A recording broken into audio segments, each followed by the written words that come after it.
conflict over the island of Taiwan spill over onto islands that are part of Japan? That is the question we're exploring first on today's show. I'm Carl Azus. Thank you for watching. Taiwan is located about 100 miles east of mainland China, and the governments of those two places have been at odds for decades. When China's Communist Party won a civil war in the 1940s, the nation's previous government was forced to flee to Taiwan. Today, the island sees itself as an independent democracy. China sees it as part of the mainland and therefore subject to China's communist government. So the two sides have an ongoing dispute. They are not at war at this point.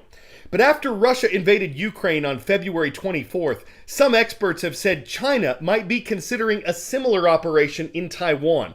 No one knows for sure if that's going to happen, but there has been a lot of political and military activity around the island. A group of U.S. lawmakers recently visited Taiwan for a show of support for it. China called that trip provocative and responded by holding military drills near the island with ships, bombers, and fighter planes. So what does this have to do with Japan? Well, like the US, Japan supports Taiwan. It does not want China's government to take over the island, and Japan doesn't like what it sees when it comes to Chinese military patrols. 20 years ago, the Japanese government says it counted fewer than 20 Chinese warships sailing near Japanese islands. Last year, that number jumped to more than 70. And the Japanese who live on their country's westernmost islands are much closer to Taiwan than Tokyo, the Japanese capital. So they're deeply concerned about what could happen if China makes a move against Taiwan. For the past 25 years, Kazushi Kinjo has made a living fishing the waters surrounding Japan's Nansei Islands. That includes the uninhabited group of islands known as the Senkakus in Japan and Diaoyu in China. When he started, Kinjo says he never saw Chinese ships, but in the last few years... You could see it in the video.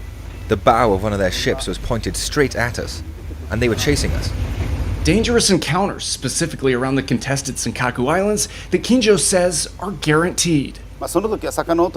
I don't know for sure, but I also saw what looked like cannons. Looking back, they definitely could have shot at us if they'd wanted to. I felt that fear.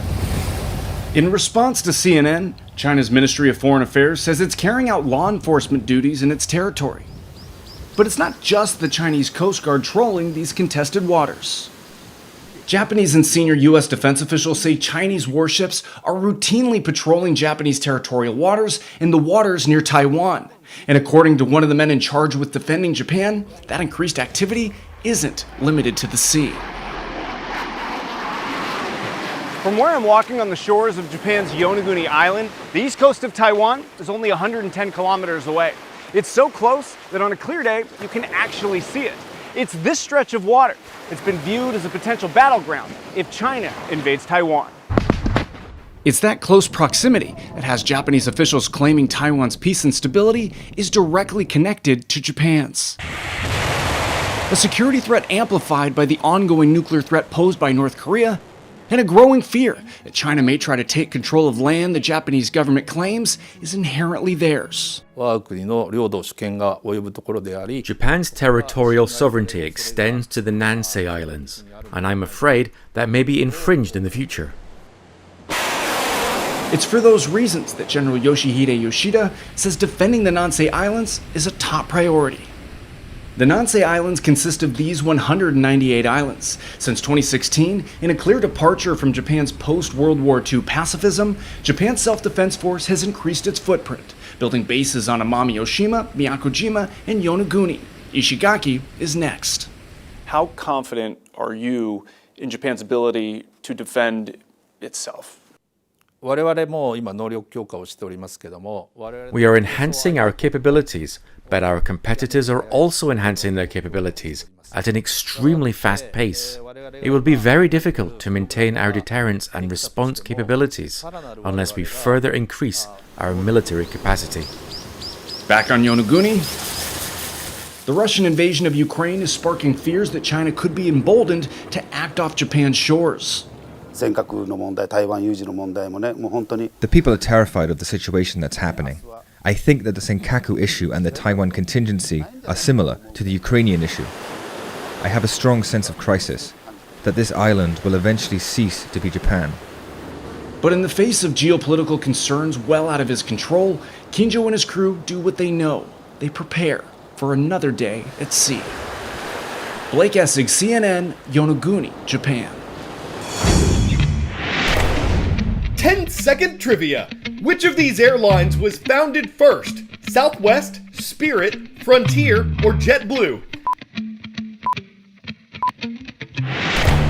Dating back to 1967, Southwest is by far the oldest airline on this list.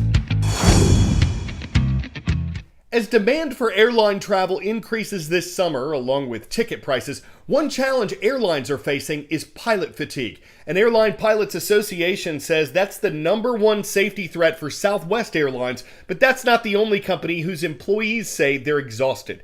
Airline travel hasn't completely recovered from the COVID pandemic, but it's getting there. U.S. government data shows that this month there were about 90% of the travelers there were in 2019. But there's an ongoing shortage of pilots. Thousands of them retired during the pandemic. Others have complained of not enough pay, long and expensive training, being put on leave without pay, and COVID vaccine requirements. The federal government has rules about how much airline pilots can fly. Those are set at 30 hours max in the air each week and at least 9 hours of rest in between shifts. But pilots say changes because of weather, delays, and other issues are taking their toll. It is the latest challenge to your next trip. Understaffed airlines and overworked flight crews causing carriers to cancel flights. After hundreds of cancellations last weekend, JetBlue announced it is cutting 8 to 10% of its summer schedule, citing a challenging staffing situation. The latest numbers show that airlines are still shy more than 30,000 workers compared to before the pandemic. There's a lot of burnout, and especially among some work groups, I'm hearing from folks saying, I just can't take it anymore. Crew shortages are hitting airlines large and small. Alaska Airlines is canceling 2% of its flights through June. Delta pilots say they are being pushed to the limit on a regular basis. Longer days with shorter nights at home, shorter layovers, and our pilots are tired and fatigued. Pilot reports of fatigue spiked at Southwest Airlines last month. Their union says the company is struggling to retain its newest hires. This is going to be a critical issue every month and every year that we move forward. Help comes in the form of sky-high hiring goals. Delta wants to hire 200 new pilots each month. JetBlue has already hired 3,000 new crew this year alone. United Airlines came up with a different solution, opening up its own flight school. A first for any major airline in the United States. The pilot shortage is real. We can hire pilots at United Airlines, but the regional airlines and smaller airlines have a real pilot shortage and are having real challenges.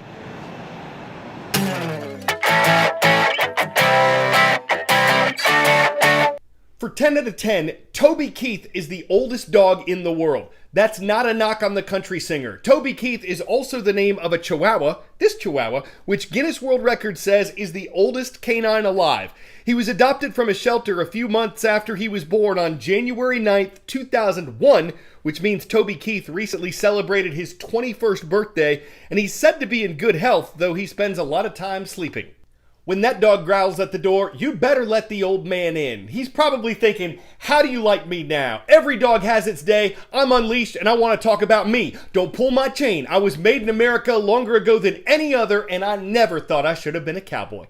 I'm Carl Azus. Today's shout out goes out to Mansalona High School. It is great to see you watching from Mansalona, Michigan.